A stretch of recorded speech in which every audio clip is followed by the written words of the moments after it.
dhambi zangu kuu. Sikukuu, sikukuu ya kuoshwa dhambi zangu kuu. Ukesha na kuomba tu, ananiongoza mbinguni. Sikukuu, sikukuu ya kuoshwa dhambi zangu kuu. Shatulia kwako Bwana wangu, Bwana wewe ni mwema, wewe ni mwema Bwana, wewe ni mwema Bwana, wewe ni mwema Bwana, wewe ni mwema Bwana, wewe ni mwema Bwana, wewe ni mwema Bwana, wewe ni mwema Bwana, wewe ni mwema Bwana,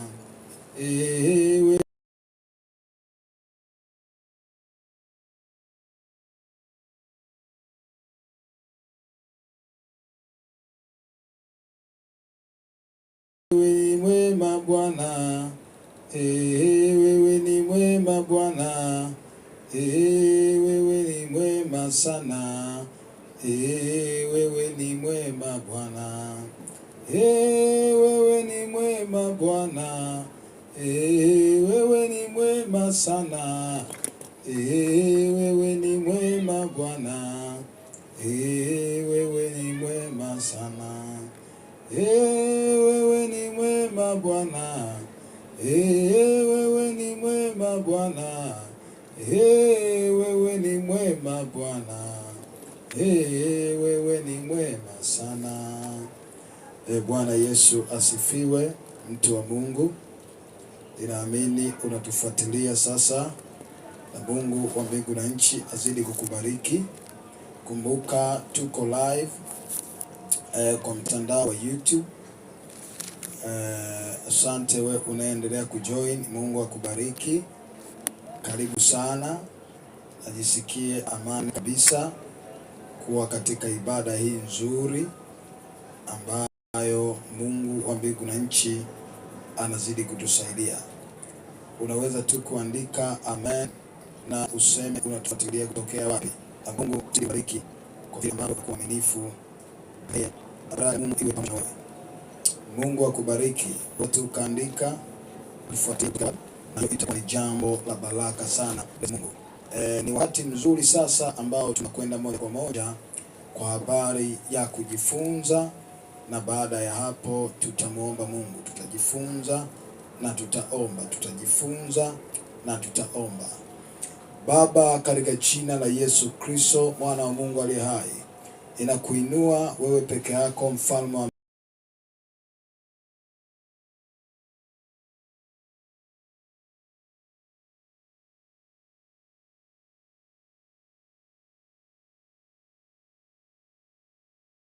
amani, kwa maana unastahili, wala hapana mwingine ila wewe tu Bwana.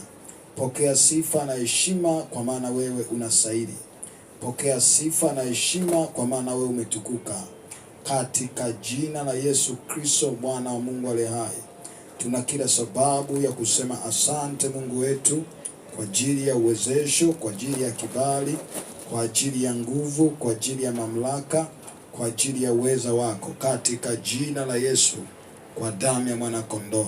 Pokea sifa na heshima Bwana, kwa maana wewe unastahili, wala hapana mwingine. Wewe ndiye Mungu uliye mkuu, wewe ndiye Mungu unayetusaidia, wewe ndiye Mungu unayetutetea, wewe ndiye Mungu, wala bila wewe sisi hatuwezi. Ninakuinua mfalme wa amani kwa ajili ya wakati na saa kama hii. Pokea sifa na heshima Yehova Shama, katika jina la Yesu. Inasema asante kwa ajili ya upendo, inasema asante kwa ajili ya nguvu, inasema asante kwa ajili ya mamlaka, inasema asante kwa ajili ya uwezesho, katika jina la Yesu, kwa damu ya mwana kondoo. Pokea sifa na heshima, kwa maana wewe unastahili. Pokea sifa na heshima, kwa maana wewe umetukuka. Pokea sifa na heshima, kwa maana wewe unaweza, katika jina la Yesu. kwa damu ya mwana kondoo. Inasema asante Mfalme, inasema asante Mungu wetu, inasema asante kwa uwezo, inasema asante kwa ukuu, inasema asante kwa neema, inasema asante kwa uwezesho, katika jina Yesu, kwa damu ya mwana kondoo. Pokea sifa na heshima e Bwana, kwa maana wewe unastahili, katika jina la Yesu. Amen. Sasa tutaenda kujifunza, na Mungu wa mbingu na nchi atazidi kutusaidia sisi. Mungu atazidi kutusaidia sisi pale tunapoenda kujifunza. Kumbuka somo tunaloliangazia ni kwa habari ya kukusudia kuwa mtakatifu. Kumbe habari ya utakatifu ni ya mtu mwenyewe kukusudia. Habari ya utakatifu ni ya mtu mwenyewe kukusudia. Inakupasa ukusudie kuwa mtakatifu. Inakupasa ukusudie kuwa mtakatifu. Kitabu cha Danieli, Danieli ile sura ya kwanza kabisa. Tutadili na Danieli leo ile sura ya kwanza kabisa, na Mungu atatupa neema ya kufanikiwa, neema ya kushinda, neema ya kupenya, neema ya kustawi. Maandiko matakatifu yanasema katika kitabu kile cha Danieli, Danieli ile sura ya kwanza kabisa, mstari wa kwanza na kuendelea. Maandiko yanasema, katika mwaka wa 3 wa kumiliki kwake Yehoyakim mfalme wa Yuda,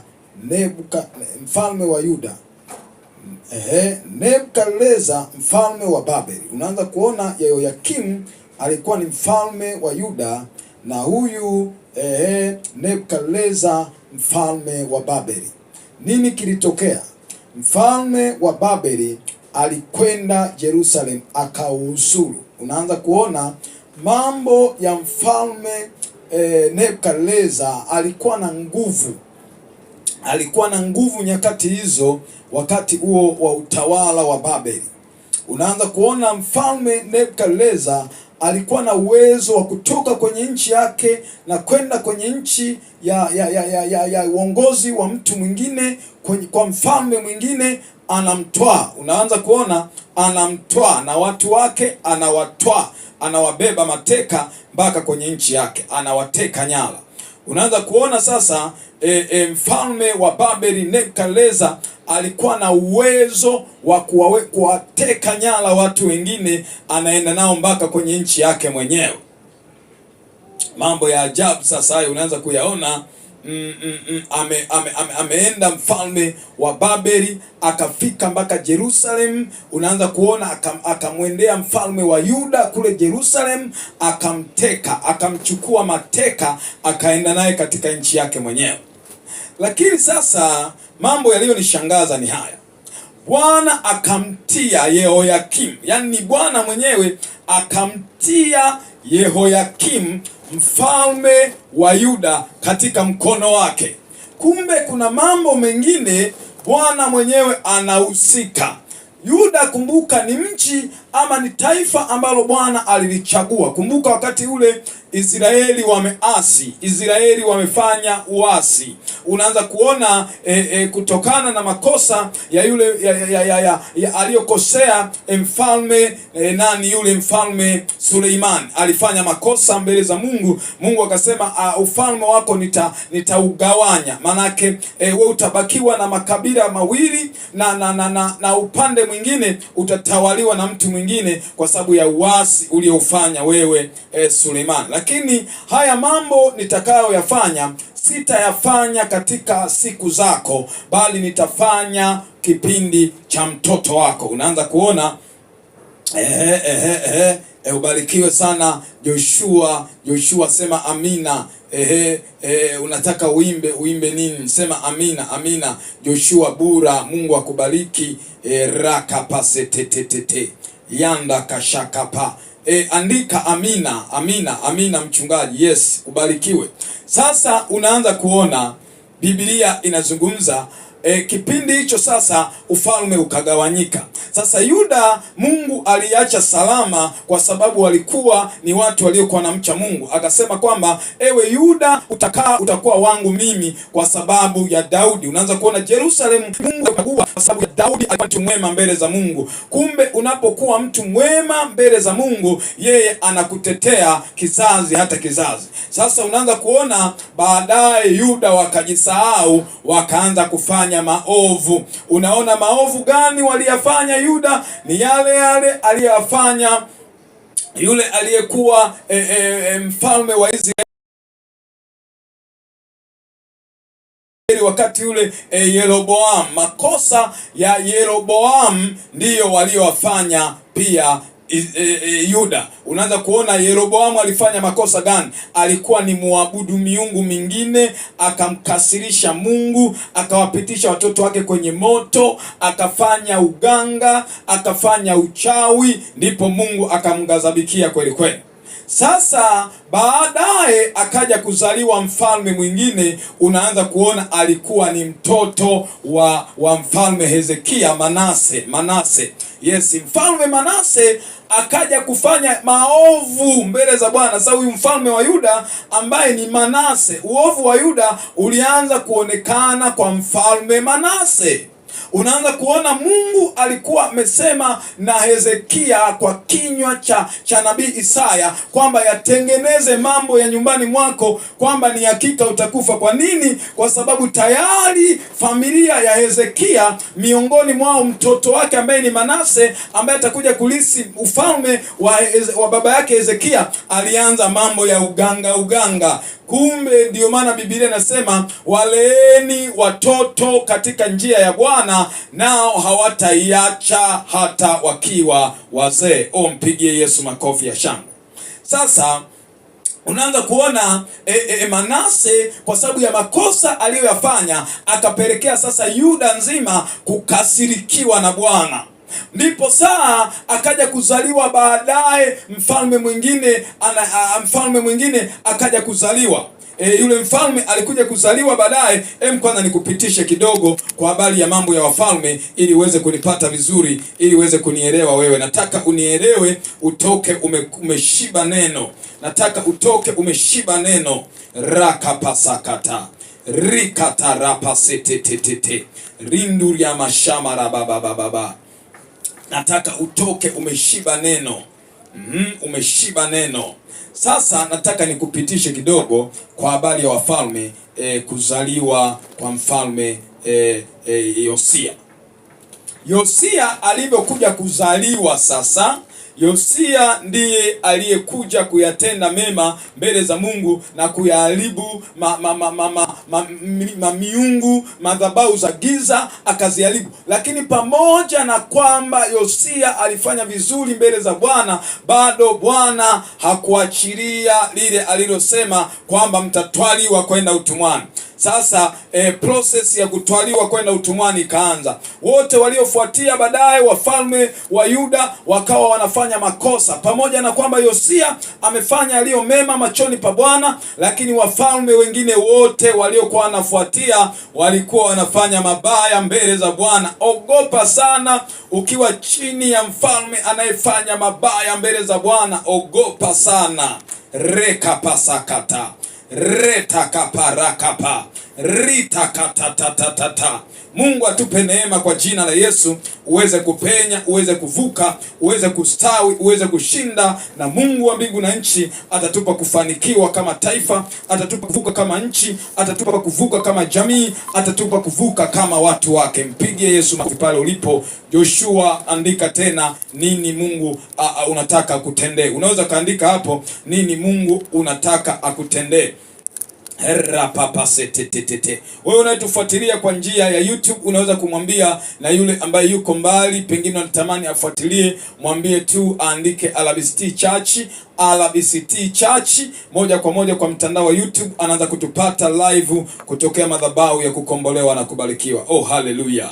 Sasa basi unaanza kuona mambo kadha wa kadha ambayo Mungu anatamani atusaidie. Na kuna mtu mwingine anasema kwamba ninatamani kumtolea Mungu sadaka yangu, ni namba gani? Kwanza nikuletea hapo kwenye caption namna ya kumtolea Mungu sadaka. Unaona hiyo namba inapita hapo 0769767695. Majina kama kawaida hayo yamekutokea hapo, majina yatatokea hapo, M-Pesa hiyo hapo. Sasa wewe unayesema nataka nimtolee Mungu sadaka, hiyo sasa namba ya kutoa sadaka ishike na Mungu atakusaidia.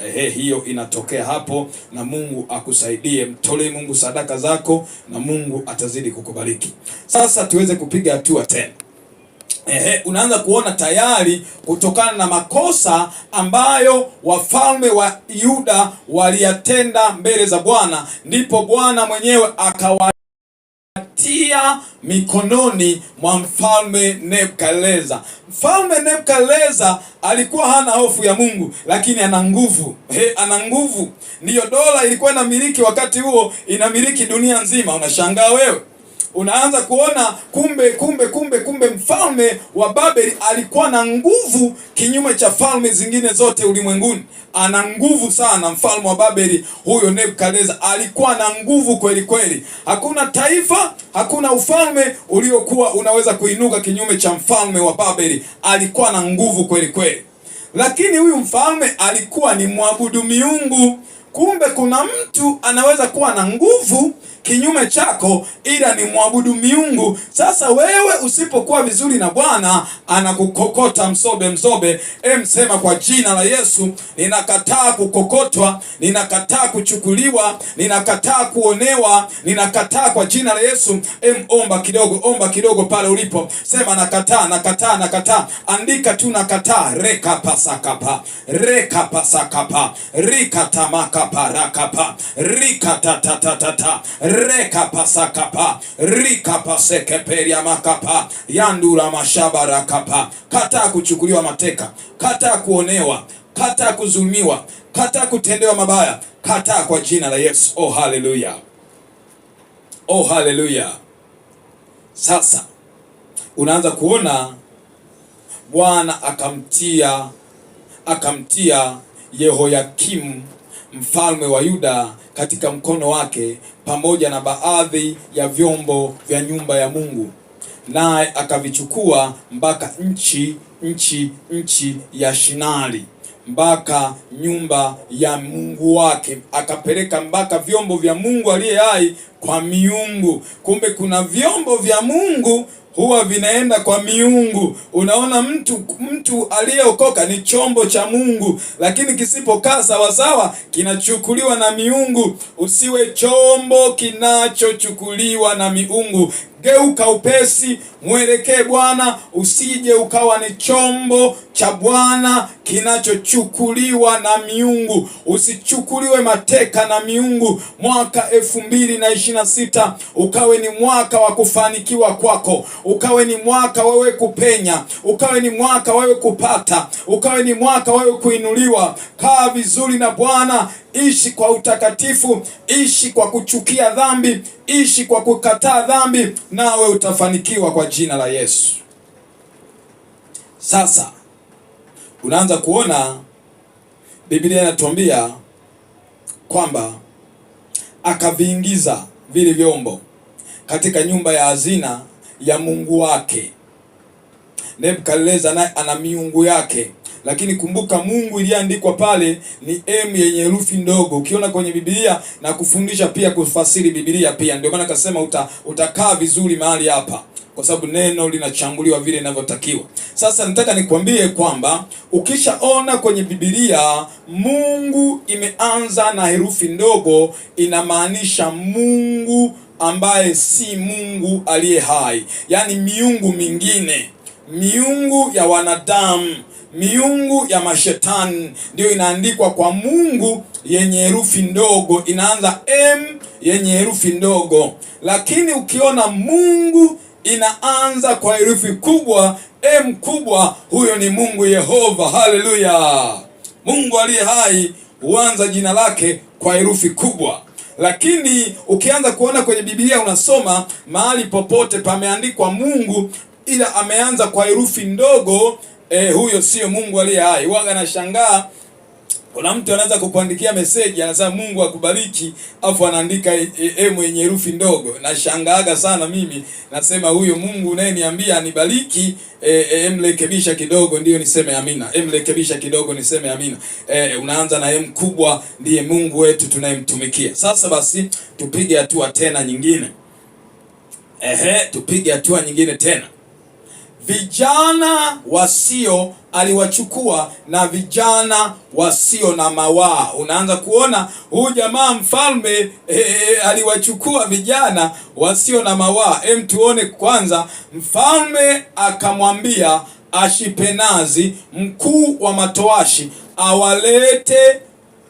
awalete baadhi ya wana wa Israeli wa uzao wa kifalme na wa uzao wa kiungwana, vijana wasio na mawaa.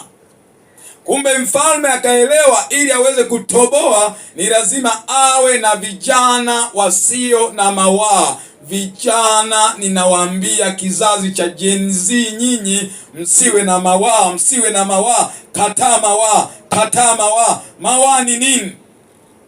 Mawaa ni maisha yasiyo na utakatifu ndani yake. Kuishi kwenye uzinzi, kuishi kwenye ulevi, kuishi kwenye zinaa, kuishi kwa kuangalia pornography, kuishi kwa kufanya masturbation ni maisha ya mawaa. Achana nayo, hayatakufaidia kitu. Maisha ya mawaa hayatakufaidia kitu. Maisha ya mawaa yanakupotezea baraka yako. Maisha ya mawaa yanakuletea nuksi. Maisha ya mawaa yanaleta mikosi. Maisha ya mawaa yanafanya usiwe na heshima. Maisha ya mawaa yanakutengenezea dharau ya kudumu. Unataka kuwa kijana mwenye heshima mbele ya watu na mbele za Mungu, kataa maisha ya mawaa. Kwa dakika chache omba, sema nakataa maisha ya mawaa. Kwa dakika chache tuombe sasa pamoja. Kijana bila mawaa inawezekana, inawezekana. Kijana bila kufanya masturbation inawezekana. Kijana bila kulewa inawezekana. Kijana bila kuzini inawezekana, inawezekana. Omba, sema Mungu nisaidie, Mungu nisaidie tabia yangu mwaka 2026 ibadilike, nisiwe yule wa kale. Nakataa kuwa muasirika wa pornography, kuwa muasirika wa masturbation, kuwa muasirika wa ulevi, kuwa muasirika wa madawa kulevya. Kataa. Omba Mungu akutie nguvu. Omba kwa mzigo pale ulipo. Upo ofisini, omba. Upo kazini, omba. Upo mahali popote, omba kwa mzigo. Rakapa rikatamakapa rikapasakata rikotoria rikamakapa rikataya rantuya maya ripatapea ribosikapa rikapatakata rikapakapa rikapatokoto rikatakapa rikapareketa rikatamaya rakapayaba yatamantatata rekepesete ribaba shababa retetetetetete rikapasakapa rikaparakata rikaparakapa rita rekapa rekata rekapa reketa rekapa reketa rekapa retatatata rekaparapa retetetetete ripapapapa retapasa rekatatata reta rakapa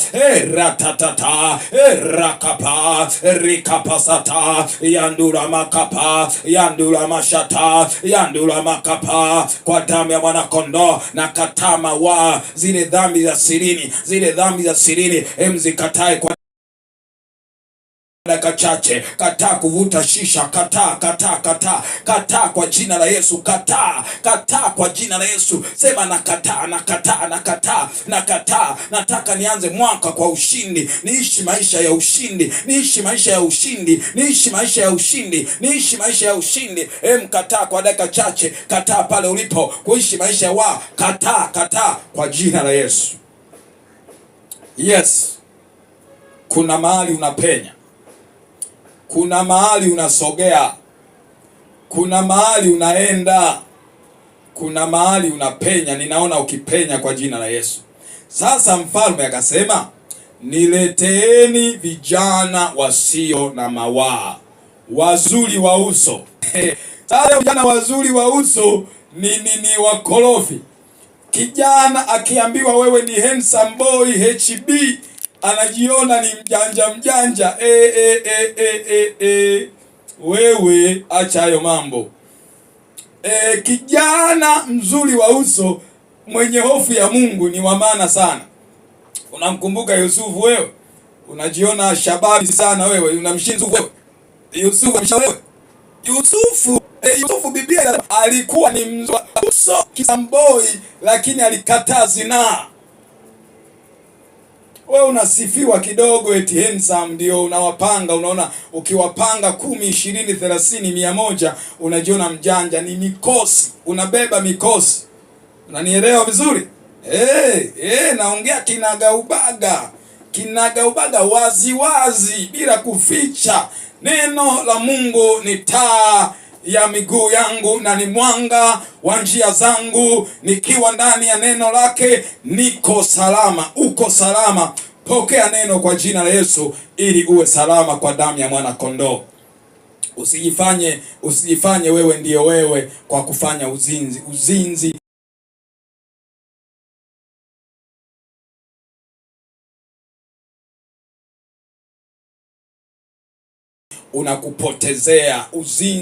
unakupotezea, uzinzi unakuharibia. Mungu anataka upenye, usiharibikiwe. Kubali kukaa vizuri na Mungu ili upate kupenya kwa jina la Yesu. Kijana, penya.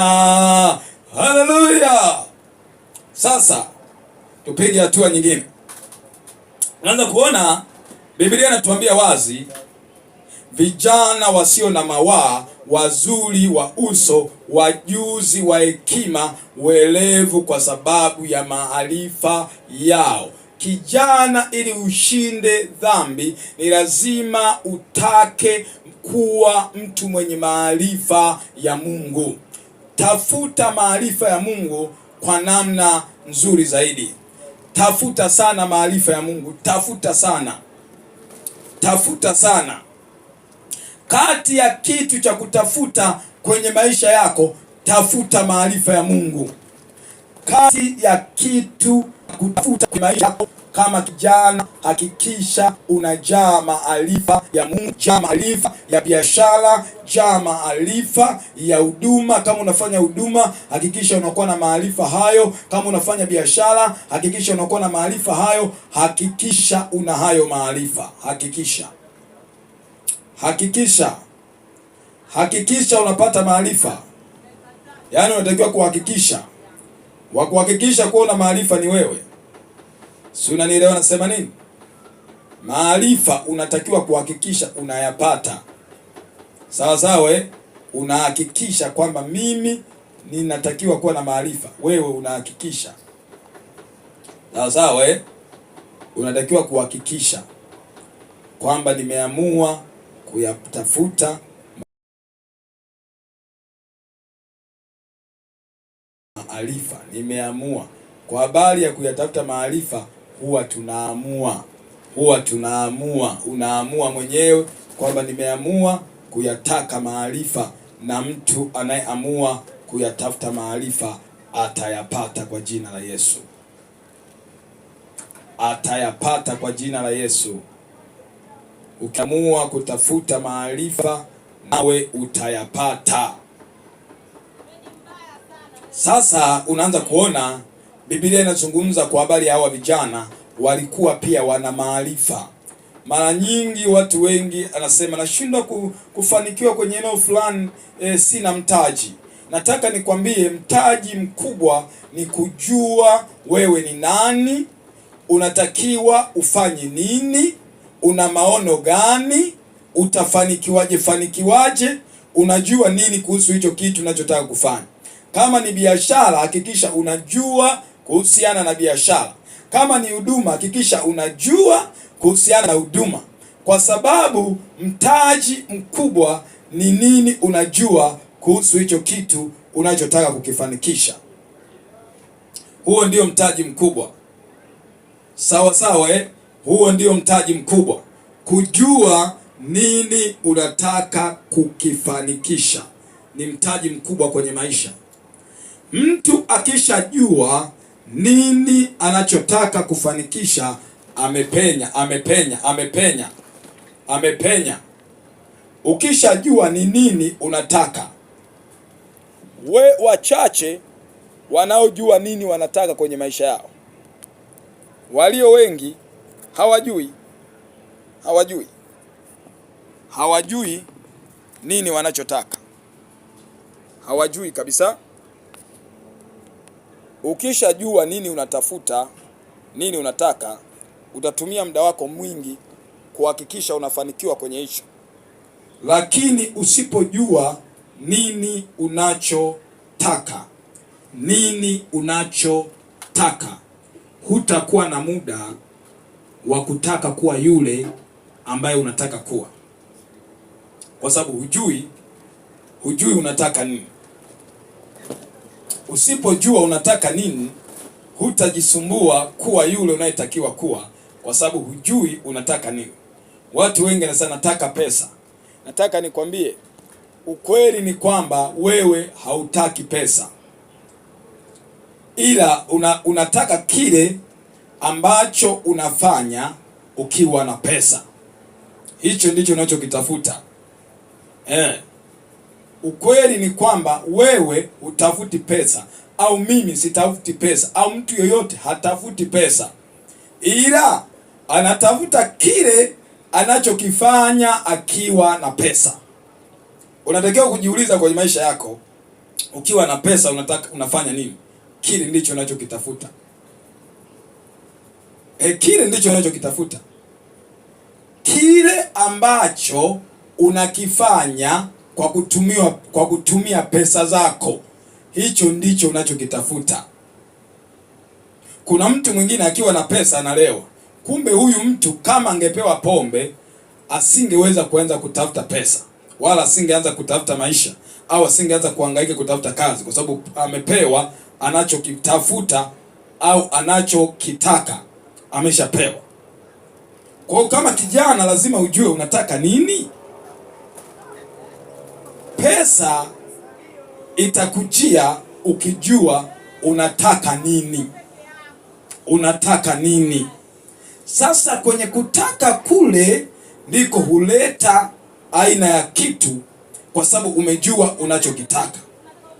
Kwa unaanza kukomaa, unasukuma maono yako, unasukuma, unapenya, baadaye unaanza kuona kama milango ya fedha inafunguka. Lazima ujue sana unachokitaka. Usipojua unachokitaka, utaishia kulaumu watu na kulalamika. Unataka kupenya, jua unachokitaka. Biblia inatuweka wazi kwamba mtu mwenye maono anajizuia. Kuna mambo mtu mwenye maono hafanyi kabisa.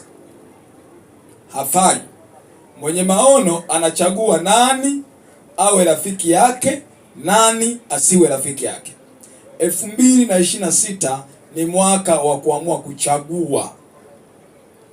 Kuna watu ukishakuwa nao huwezi kupiga hatua, na kuna watu ukiwa nao unapiga hatua. Kwa lazima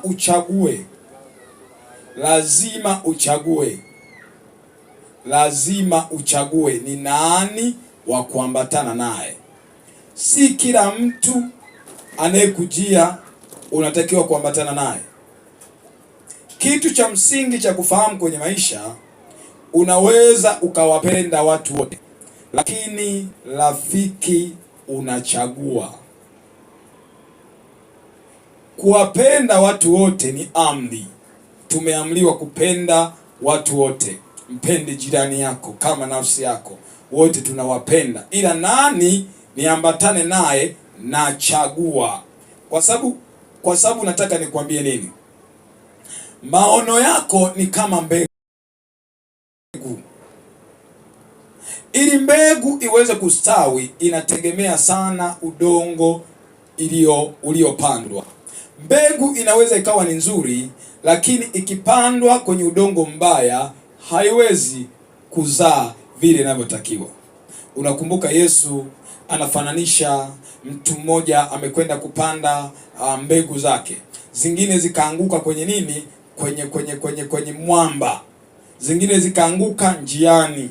Zingine zikaanguka kwenye miba. Zingine zikaanguka kwenye udongo mzuri. Kumbe kuna marafiki ambao ni mwamba.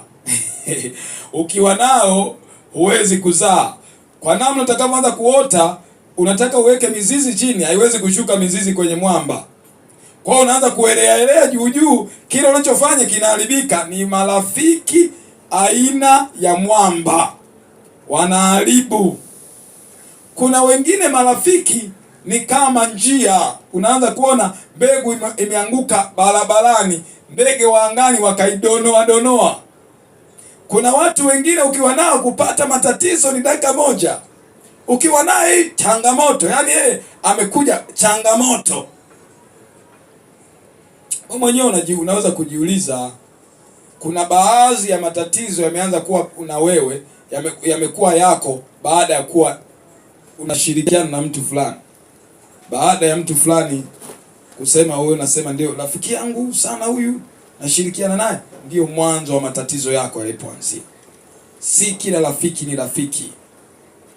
Kuwa makini katika kuulinda utakatifu, unatakiwa kuchagua. Biblia inatuweka wazi, tengwa nao, jitenge nao. Kujitenga si vibaya, jitenge nao. Maandiko yanatuweka wazi kabisa kwamba giza na nuru haviwezi kuwa pamoja, lazima vitengane. Hakuna urafiki kati ya giza na nuru, na Mungu ameachilia nuru ndani yako. Kubali kutengwa nao ili ukastawi na kufanikiwa. Oh, haleluya, haleluya. Sasa tupige hatua tena nyingine. Biblia inatuweka wazi kwamba alipowaita vile, alichotaka ni nini? Wasimame katika jumba la mfalme. Tena aliwaambia awafundishe elimu ya Wakaldayo na lugha yao. Unaanza kuona sasa wanaendelea kufundishwa elimu ya Kikaldayo. Huyo mfalme akawaagizia posho ya chakula cha mfalme, posho ya chakula cha mfalme na divai akawaagizia. Akasema, sasa nyinyi mtakula chakula hiki, posho lenu ni hili. Na nielewa vizuri, anasema kwamba kuanzia leo posho lenu ni hii, posho yenu ni hii. Sasa hawa wakina Shadraka, Meshaki na Abednego wameanza kuambiwa na mfalme kwa habari ya posho yao, lakini ile posho waliopewa, si kila posho ni posho. Kuna posho zingine lengo lake zikuharibie, si kila posho ni posho. Nataka ni uwe makini kidogo hapo ili tuweze kukushinda pamoja. Anaambiwa kwamba usitoke hapo, usitoke hapo, tulia hapo, tulia hapo, tulia hapo. Si kila posho ni posho. Umenielewa vizuri? Sasa unaanza kuona Biblia inatuweka wazi kwamba wakaletewa posho ya kifalme, lakini hawa jamaa kwa sababu wamekusudia kulinda utakatifu, tuone nini kilichokuwa kimetokea. Huyo mfalme akawaagizia posho ya chakula cha mfalme na divai iliyokunywa. Akaagiza walishwe hivyo muda wa miaka 3 ili kwamba hatimaye wasimame mbele ya mfalme. Anza kuona mfalme ameagiza posho wapewe akina Danieli ndani ya muda wa miaka 3, wapewe posho ya kifalme. Lakini Danieli kwa sababu amekusudia kuulinda utakatifu, akaona kitu kwenye ile posho. Kila posho unayopewa ina ujumbe ndani yake. Kila zawadi unayopewa ina ujumbe ndani yake. Zawadi issue, ujumbe ulio ndani ya zawadi ndiyo issue. Zawadi ni kibebeo cha ujumbe. Mtu anakwambia leo pengine ni kutoe out, au unakimbia. Kutolewa out sio issue. Issue ni ujumbe ulio nyuma ya ile out. Sasa Danieli akajua kwamba kuna kitu kimejificha kwenye hii posho, na hii posho imekusudia kunitoa kwenye utakatifu. Kila posho ambayo inakuja kwenye maisha yako, zawadi ya namna yote iliyokusudia utoe kwa utakatifu, kubali kuikataa leo kwa jina la Yesu. Mungu akutie nguvu na akupe macho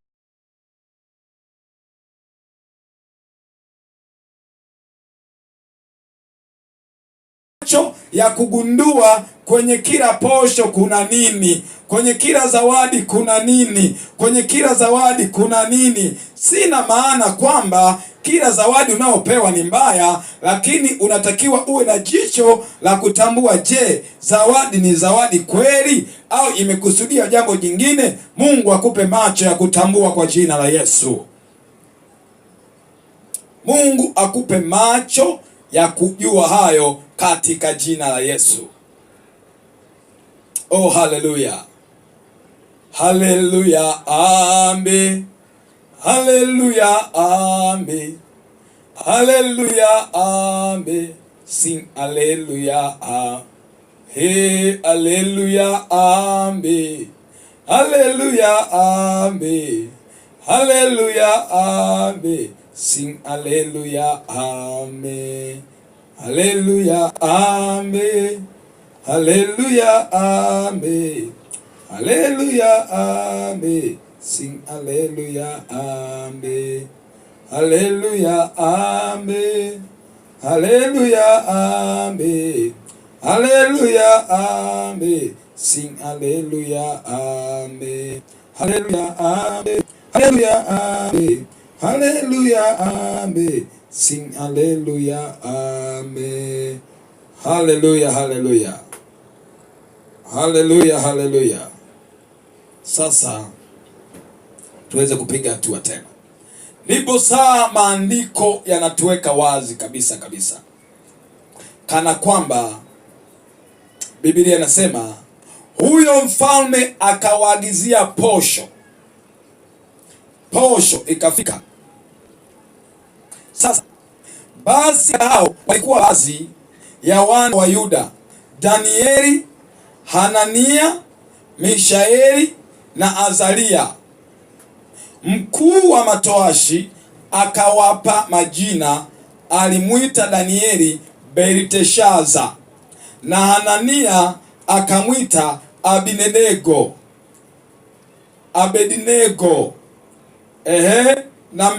Na Mishaeli akamwita Meshaki. Lakini Danieli aliazimu moyoni mwake. Pointi yangu iko hapa. Pamoja na kwamba wamekupa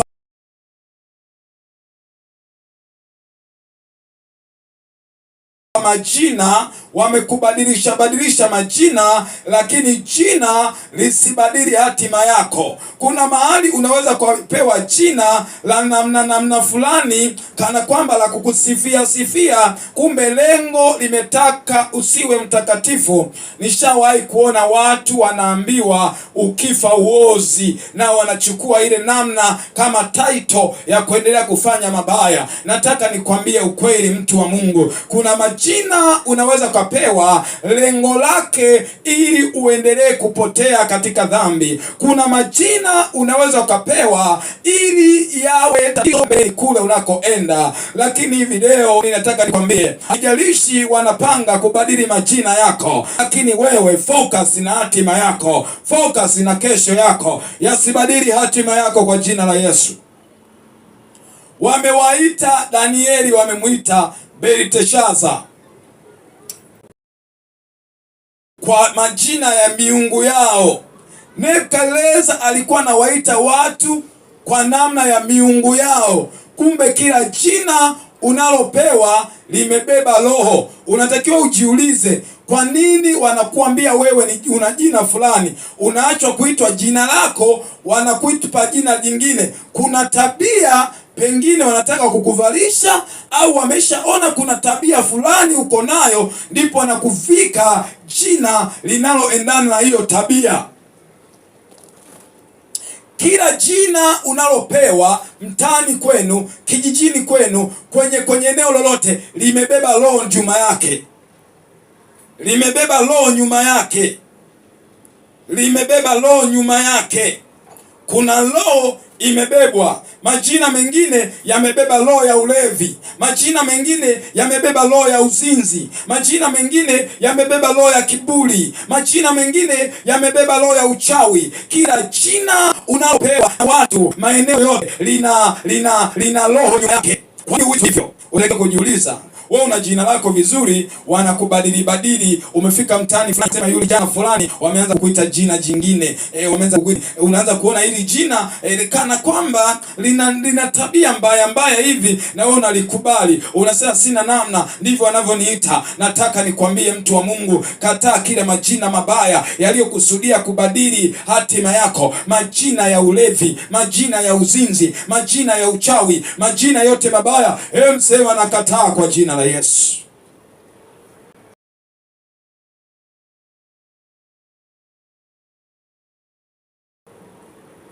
Yako majina yaliyokusudia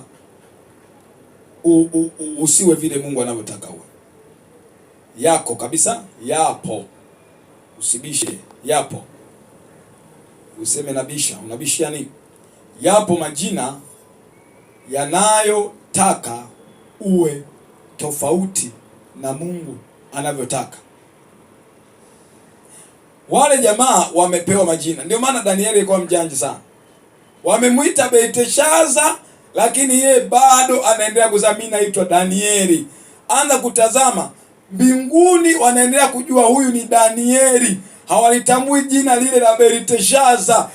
Malaika akimtokea anamwambia Danieli, wewe upendwaye sana, Danieli, wewe upendwaye sana. Hawalitambui jina alilopewa na Nebukadneza. Mungu kama alitambui jina walilokupa kwa sababu ya ulevi, na wewe likatai hivi leo kwa sababu yale majina mabaya, Mungu hayatambui. Lile jina lako analitambua. Anasema kwamba furahini kwa sababu majina yenu yameandikwa mbinguni. Ninaamini lile jina ambalo umepewa la kuzaliwa kwako na umeliishi hilo, kwa sababu kuna jambo la kutimiza pale mbele, na hilo jina limethibitishwa mbinguni. Endelea kutaka sawasawa na vile unavyotakiwa kuwa. Ukubali jina lako, achana na majina mengine yanayokufanya uonekane mwenye tabia mbaya kwenye mtaa wako, kwenye kijiji chako, kwenye eneo unalofanya kazi. Hayo majina ya hovo yakatae kwa jina la Yesu.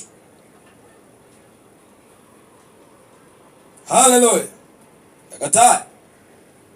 Sasa Biblia inasema kwamba mkuu wa matowashi akawapa majina, alimwita kila mmoja jina lake, lakini Danieli aliazimu akasema, hata kama mtatuita majina yenu, mimi nimeazimia, nimeamua kuto kujinajisi Kumbe majina yale tu, majina yalikuwa na unajisi ndani yake.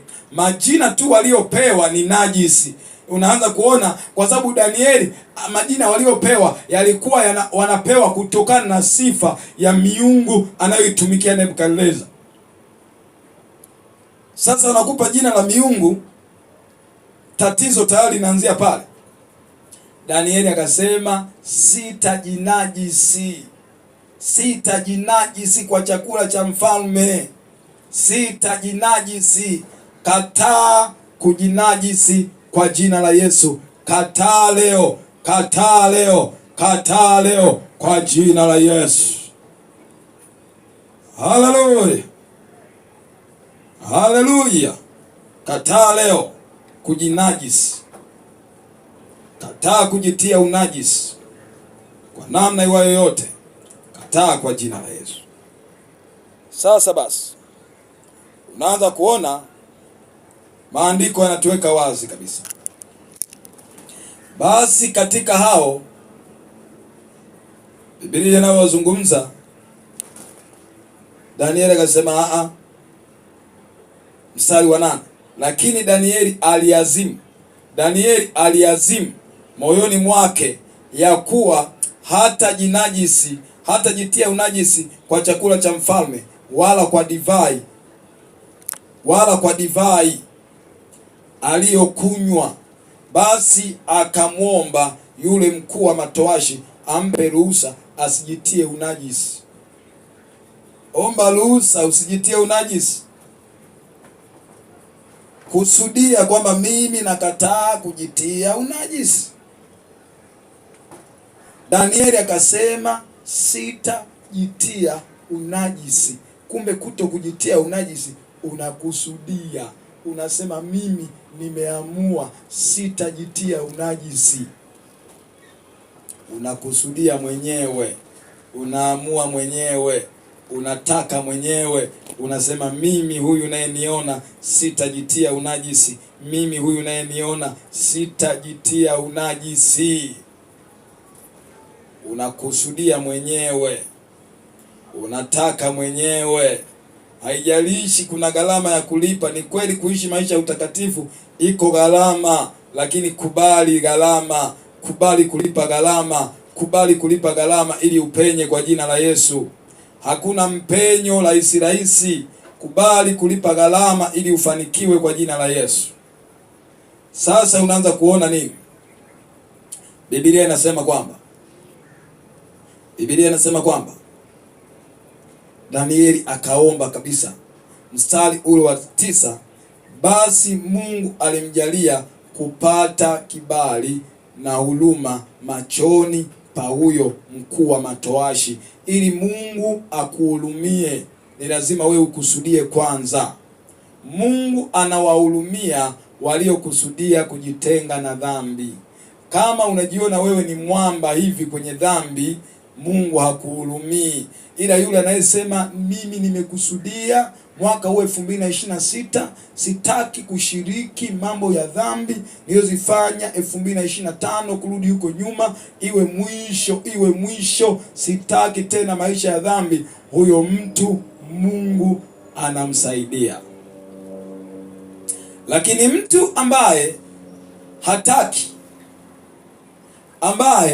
hataki au hajakusudia kuto kujinajisi, Mungu hawezi kumwonea huruma, kwa sababu huyo mtu anautaka unajisi. Sasa Biblia inasema hapa ndio pazuri ninapopataka. Mstari ule wa 10, mkuu wa matowashi akamwambia Danieli, mimi namwogopa bwana wangu mfalme, aliyewaagizia nyinyi chakula chenu na kinywaji chenu. Kwa nini azione nyuso zenu kuwa hazipendezi kama nyuso za vijana hirimu zenu? Basi kwa kufanya hivyo mtahatarisha kichwa changu mbele ya mfalme.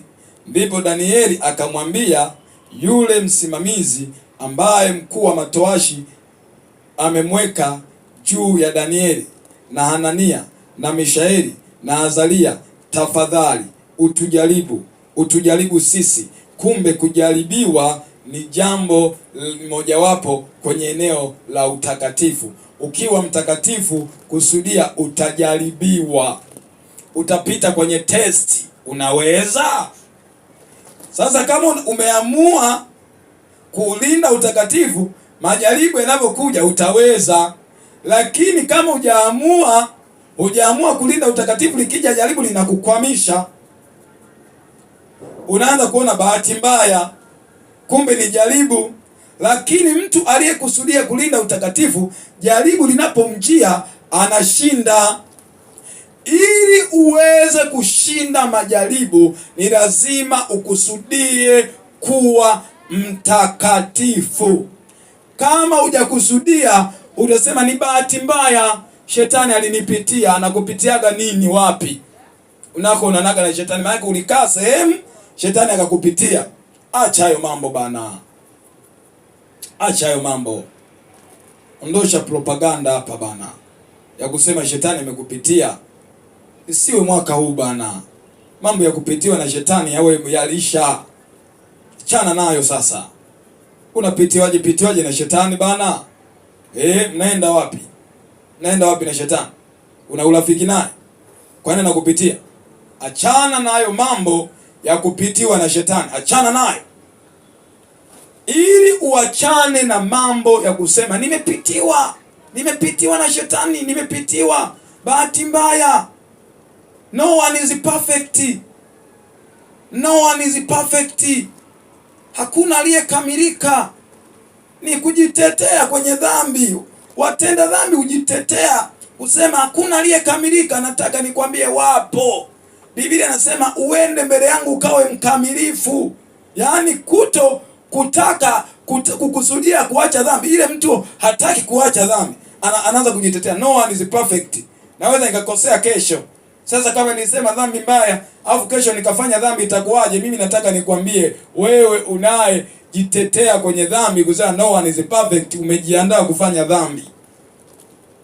Uliyejiandaa kufanya dhambi ndio unasema inaweza kukutokea bahati mbaya, kwa sababu si umejiandaa. Unaogopa siku ukifanya dhambi itakuwaje? Unaanza kujitetea, unawatetea watenda dhambi kwa sababu mwenyewe unaanza kuwaza kwamba nikifanya wanitetee. Nataka nikwambie, kusudia kuacha. Ukikusudia kuacha unakuwa jasiri. Shetani anakuogopa mwenyewe, anakukimbia. Lakini ukiwa unatetea dhambi, shetani anasema anakuweka kipolo cha kufanya dhambi kesho kutwa. Unajikuta baada ya muda fulani nao unaanza kufanya dhambi, afu anaiduka wengine na wanakutetea. Sasa jamani, no one is perfect. Unafarijiwa katika dhambi. Nataka nikwambie, ukitenda dhambi ogopa. Tubu. Sio kujifariji unasema no one is perfect. Umeprint na t-shirt, umeandika kwa mbele, ukitembea unasema no one is perfect. No one is perfect. Unajifariji. Acha kujifariji. Dhambi inaua. Biblia inasema afichaye dhambi hatafanikiwa. Kuna mikwamo mingi, kuna penalty nyingi unapitia kwenye maisha, ni kwa sababu hujaamua. Amua hivi leo, kataa dhambi. Kataa. Yes, kataa. Reka pasakapa. Reta mayunta mayante tetete. Ripa pase keberia mashata. Yandula mashibere bebebebebe. Repa pase teketeria mama. Hinduria na mama shibere bebebebebe. Yes, kusudia kwa moyo wako kuacha dhambi. Kusudia. Sasa tupige hatua nyingine tena. Sasa unaanza kuona maandiko yanasema kwamba ndipo saa mstari wa 11, ndipo Danieli akamwambia yule msimamizi ambaye mkuu wa matoashi amemweka juu ya Danieli na Hanania na Mishaeli na Azaria, tafadhali utujaribu watumishi wako. Utujaribu watumishi wako. Yani anasema utujaribu. Kumbe ili uweze kufuzu lazima upite kwenye jaribu. Hayajaja kukuua. Unaopita kwenye jaribu kusudia kupenya. Ila ukiwa hujajiandaa kuulinda utakatifu, jaribu likikujia linakuangusha. Wanaoshinda majaribu ni wale waliokusudia kuwa watakatifu, kwamba mimi kiwai chochote, iwe namna yoyote, sitatenda dhambi.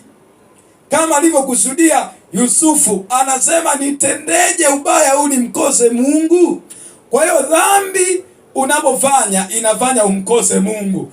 Kwa hiyo unapofanya dhambi unamkosa Mungu. Yaani eti ufanye dhambi eti umkose Mungu.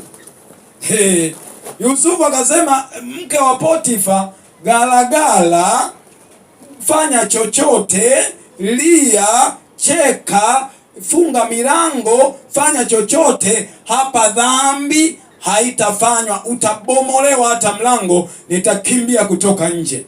Anatishia mwingine, sasa nitapiga kelele kwamba unataka unifanyie dhiaka.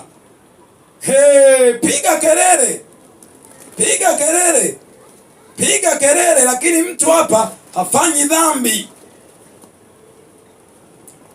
Kuto kufanya dhambi unakusudia, yaani unakusudia kwamba mimi nimeamua dhambi kwangu. Hapana, hapana. Unaamua kabisa kwangu kwamba mimi maisha ya dhambi, hapana, hapana. Asija kaja Yesu leo nikaachwa. Hapana, maisha ya dhambi. Kwa kufanya hivyo unaanza kujikuta unapenya na ile neema inakuwa kwako kwa jina la Yesu. Neema inakuwa juu ya neema kwa wale ambao wamekusudia kuishi maisha ya utakatifu. Sasa maandiko yanatuweka wazi kabisa kwamba mstari ule wa 12,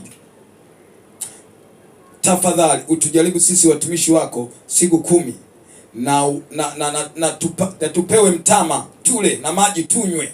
Mtama na maji siku 10.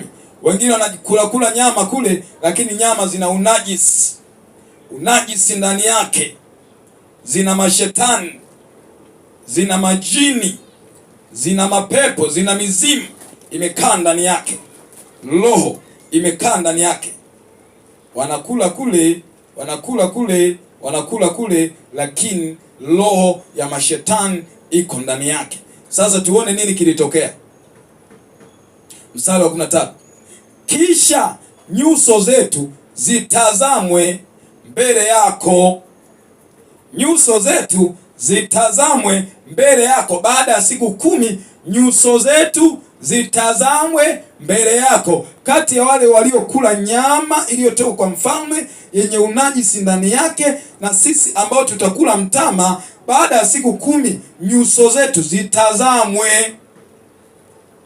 zitazamwe baada ya siku 10. Nini kikatokea? Nini kikatokea? Biblia inasema mstari wa 14, basi akawasikiliza katika jambo hilo. Akawajaribu siku 10. Akawajaribu siku 10. Nini kikatokea? Hata miili yao ilikuwa imenenepa zaidi. Miili yao ilikuwa imenenepa zaidi. Mwili wako unenepe vizuri, ukavutie, ukawe safi, usiwe na mawazo. Kaa vizuri na Bwana, ukawe vizuri kwa jina la Yesu. Msema napokea baraka, napokea baraka, napokea baraka, napokea afya, napokea afya kwa jina la Yesu. Wakawa vizuri. Usipokubali kujinajisi, mwili wako unakuwa vizuri. Mwili uwe vizuri kwa jina la Yesu. Afya yako iwe njema kwa jina la Yesu. Ukawe vizuri kwenye kila eneo la maisha yako, ukawe vizuri kwa jina la Yesu. Ukawe vizuri mara 10 zaidi kiuchumi, ukawe vizuri mara 10 zaidi kielimu, ukawe vizuri mara 10 zaidi kihuduma, ukawe vizuri mara 10 zaidi kifamilia, kindoa, ukawe mara 10 zaidi. Msema na kuwa mara 10 zaidi kwa jina la Yesu. Rakapasotoria makapa rintama rebe shabara baba baba retetetetetete rikapasakapa rekatarama kapa ripapasetetetete yandarababa shabara baba baba. Ukawe bora mara 10 zaidi kwa jina la Yesu, kwa damu ya mwana kondoo. Rakapasetetetete. Sasa nini katokea? Mstari wa 16. Basi yule msimamizi akaondoa posho ya chakula na ile divai waliopewa, akawapa mtama tu, lakini wako vizuri. Mtama tu wako vizuri. Basi kwa habari ya hao vijana 4, Mungu aliwapa maarifa na ujuzi. Ili Mungu akupe maarifa na ujuzi, lazima ukusudie kuwa mtakatifu. Maarifa na ujuzi wa kimungu huwapata watakatifu. Ili upate ujuzi na maarifa ya kimungu, kusudia kuwa mtakatifu. Kumbuka, kumcha Bwana ndiyo chanzo cha maarifa. Kumcha Bwana chanzo cha maarifa. Danieli naye alikuwa na ufahamu katika ndoto na maono yote na ndoto, hata mwisho wa siku zile zilizoagizwa na mfalme na mfalme kuwaingiza. Mkuu wa matoashi akawaingiza mbele ya mfalme Nebukadneza, naye mfalme akazungumza nao, na miongoni mwao wote hawakuonekana walio kama Danieli, Hanania na Mishaeli na Azaria. Kwa hiyo wakasimama mbele ya mfalme, na katika kila jambo la hekima na ufahamu alilowauliza, akawaona kuwa walifaa mara 10 zaidi ya waganga na wachawi waliokuwa katika ufalme wake. Tena Danieli huyo akadumu huko hata mwaka wa 1 wa mfalme Koreshi. Haleluya!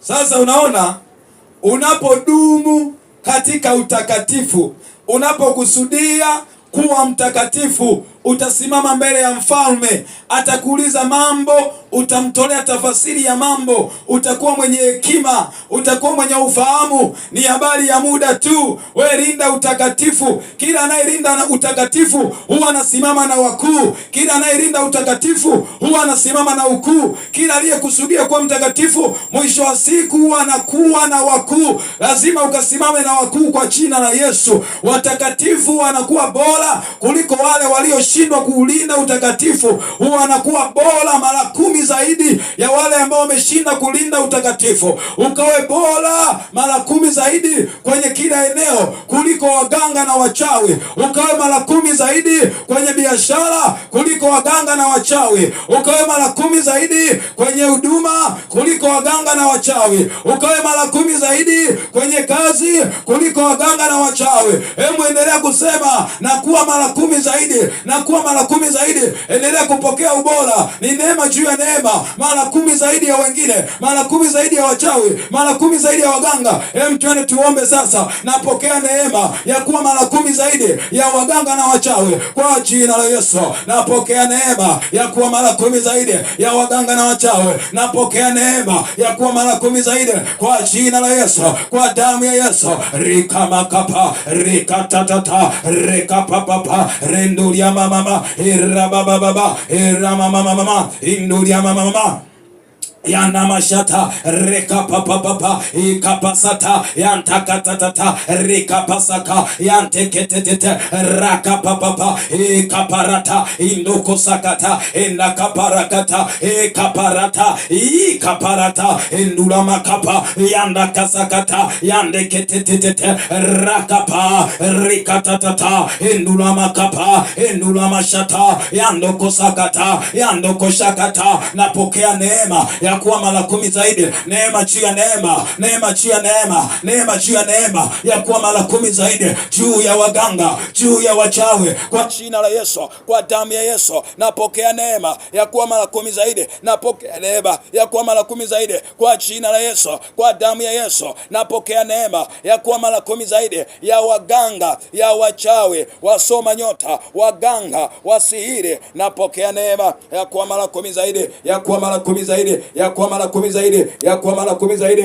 kwa jina la Yesu, kwa damu ya Yesu.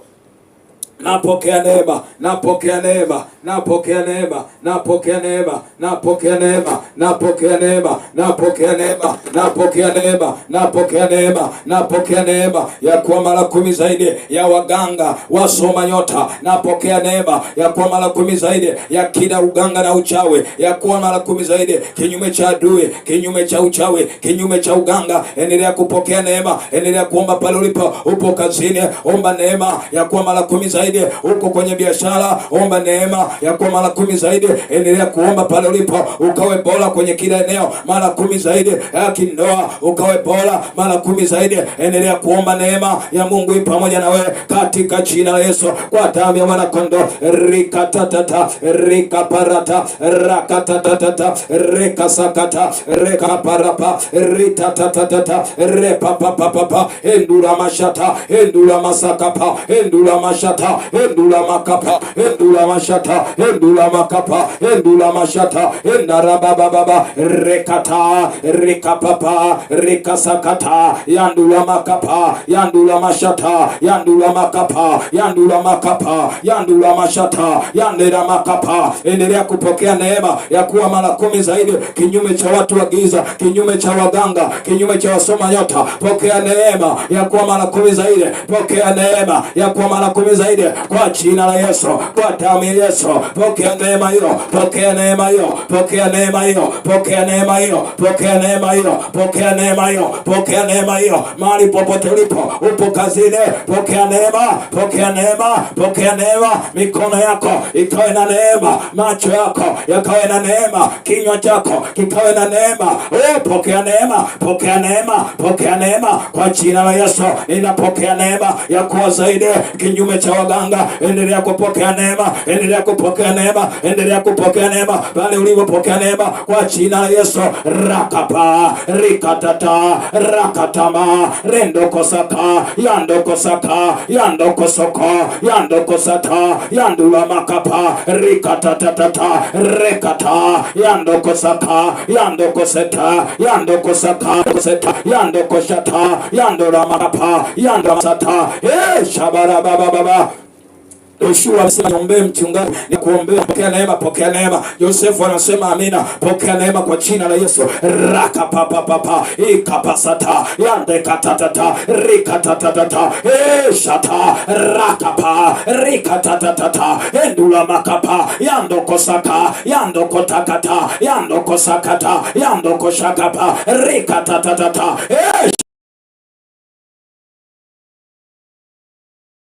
papa indokosakata yandokoshakata yandokosakata. Ninaomba sasa kwa habari ya kazi yako, ninaomba sasa kwa habari ya biashara yako, ninaomba sasa kwa habari ya afya yako. Ikiwa ni mgonjwa, pokea uponyaji, pokea uponyaji, pokea uponyaji, pokea uponyaji, neema ya uponyaji, neema ya uponyaji, neema ya uponyaji kwa jina la Yesu, neema ya uponyaji. Pokea, pokea kwa jina la Yesu. Pokea sasa, pokea neema, neema ya uponyaji, neema ya kushinda, neema ya kufanikiwa, neema ya kupenya, neema ya kustawi. Pokea neema kwa jina la Yesu. Pokea neema kwa damu ya mwanakondoo. Pokea neema kwa jina la Yesu. Pokea neema kwa damu ya mwanakondoo. Pokea neema, pokea neema mwanangu. Pokea neema ukapenya. Pokea neema kwenye biashara. Pokea neema kwenye huduma katika jina la Yesu. Rika tatatata, rika pasokoto, yandula makata, yandula makapa, yandula mashata, yanda kaparaka, yande kesetetetete,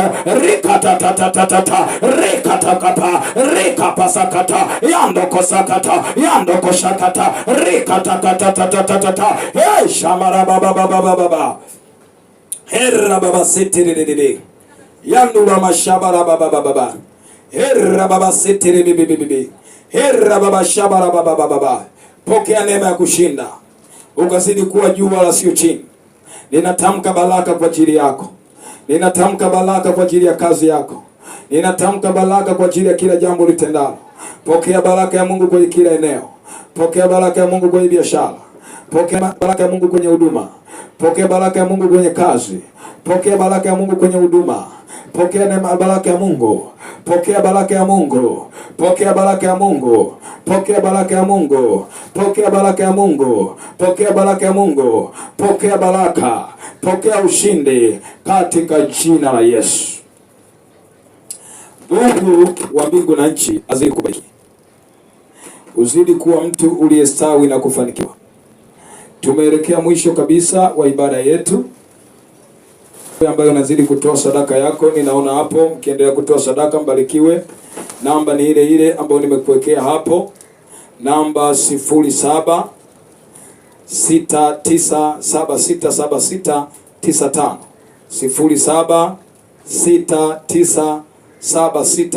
0769767695. Majina hayo Jerry Uzia Nkinda. Utakuwa umetuma sadaka yako mahali sahihi kabisa, kwa njia ya M-Pesa. Mungu akubariki sana. Nafikiri ni kuwekea tena hapo kwa caption, ambaye hajaiona basi nimwandikie tena ili aweze kuipata, na Mungu wa mbingu na nchi azidi kubariki. Hiyo ndio namba yetu kwa ajili ya kutoa sadaka, na Mungu wa mbingu na nchi akubariki sana. Nikukaribishe pia ibadani kwetu kanisani siku ya kesho. Tutakuwa hapa na ibada muda wa saa 11. Tunapatikana Ubungo hapa Darajani, Ubungo Darajani, yani mkoa wa Dar es Salaam. Pengine utafuatia kutoka mkoani, tuko Dar es Salaam, Ubungo Darajani. Ukifika tu uliza kanisani RBCT, moja kwa moja inakuwa ni rahisi kufika mahali hapa. Nikutakie wakati mzuri. Ulikuwa na mimi rafiki yako mchungaji na mwinjilisti Jerry Nkinda, mchungaji kiongozi wa kanisa la Kukombolewa na Kubarikiwa. God bless you. Uwe na mchana mwema. Amen.